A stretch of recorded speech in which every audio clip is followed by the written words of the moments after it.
বন্ধুরা, তোমরা কেমন আছো? আশা করি তোমরা ভালো আছো, সুস্থ আছো। আর তোমাদের ভালোবাসায় আমিও খুব ভালো আছি। রেসিপিস অফ মৌমিতা আজ তোমাদের সামনে উপস্থিত হয়েছে একটা সুন্দর রেসিপি নিয়ে। চিকেনের রেসিপির নাম ধাবা স্টাইল চিকেন মশালা। তাহলে চলো শুরু করা যাক আজকের রেসিপি। এখানে আমি নিয়েছি টক দই, 2 টেবিল স্পুন টক দই এখানে আমি নিয়েছি।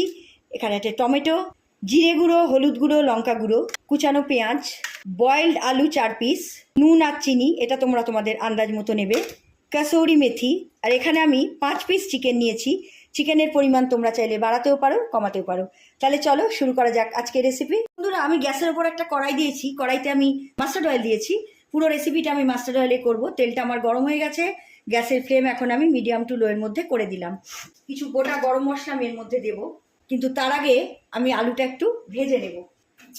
ফ্লেম কিন্তু আমি মিডিয়ামের থেকেও কমিয়ে দিয়েছি। আলুটাকে আমি একটু হালকা করে আগে, বন্ধুরা আমি এবার আলুটা তুলে নিলাম। এর থেকে বেশি আমি আর ভাজবো না। আমি তেলের মধ্যে অ্যাড করে দিচ্ছি কুচনো পেঁয়াজ।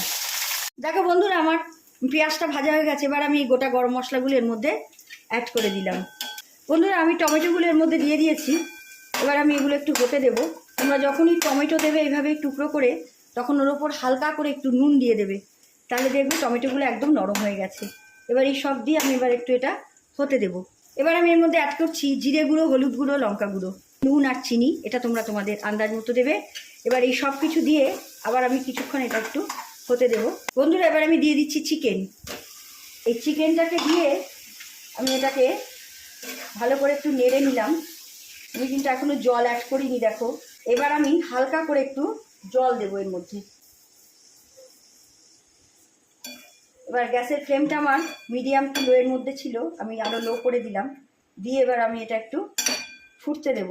ফ্লেমটা আমি এখন লো এর থেকে একটুখানি বাড়ালাম, বেশি বাড়াবো না, তাহলে তলাটা ধরে যাবে। বন্ধুরা, এবার আমি অ্যাড করে দিচ্ছি টক দই। নুন চিনিটা তোমরা তোমাদের আন্দাজ মতো দেবে, এতে একটু মিষ্টি দিতে হয়।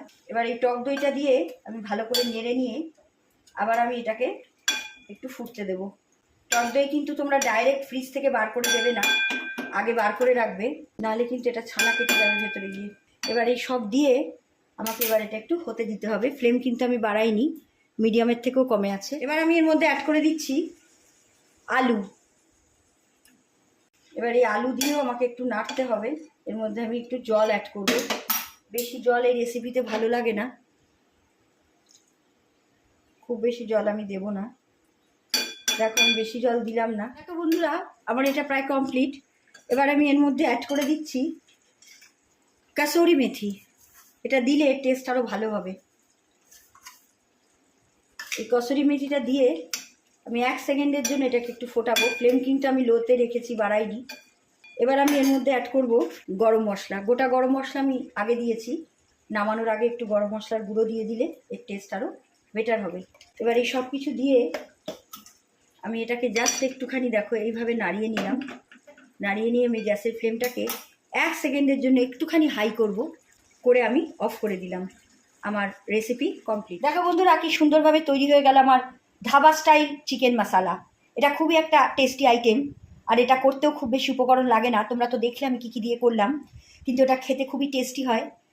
আর এটা তুমি রুটি, ভাত, লুচি, পরোটা সব কিছুর সঙ্গে তোমরা এটা খেতে পারবে।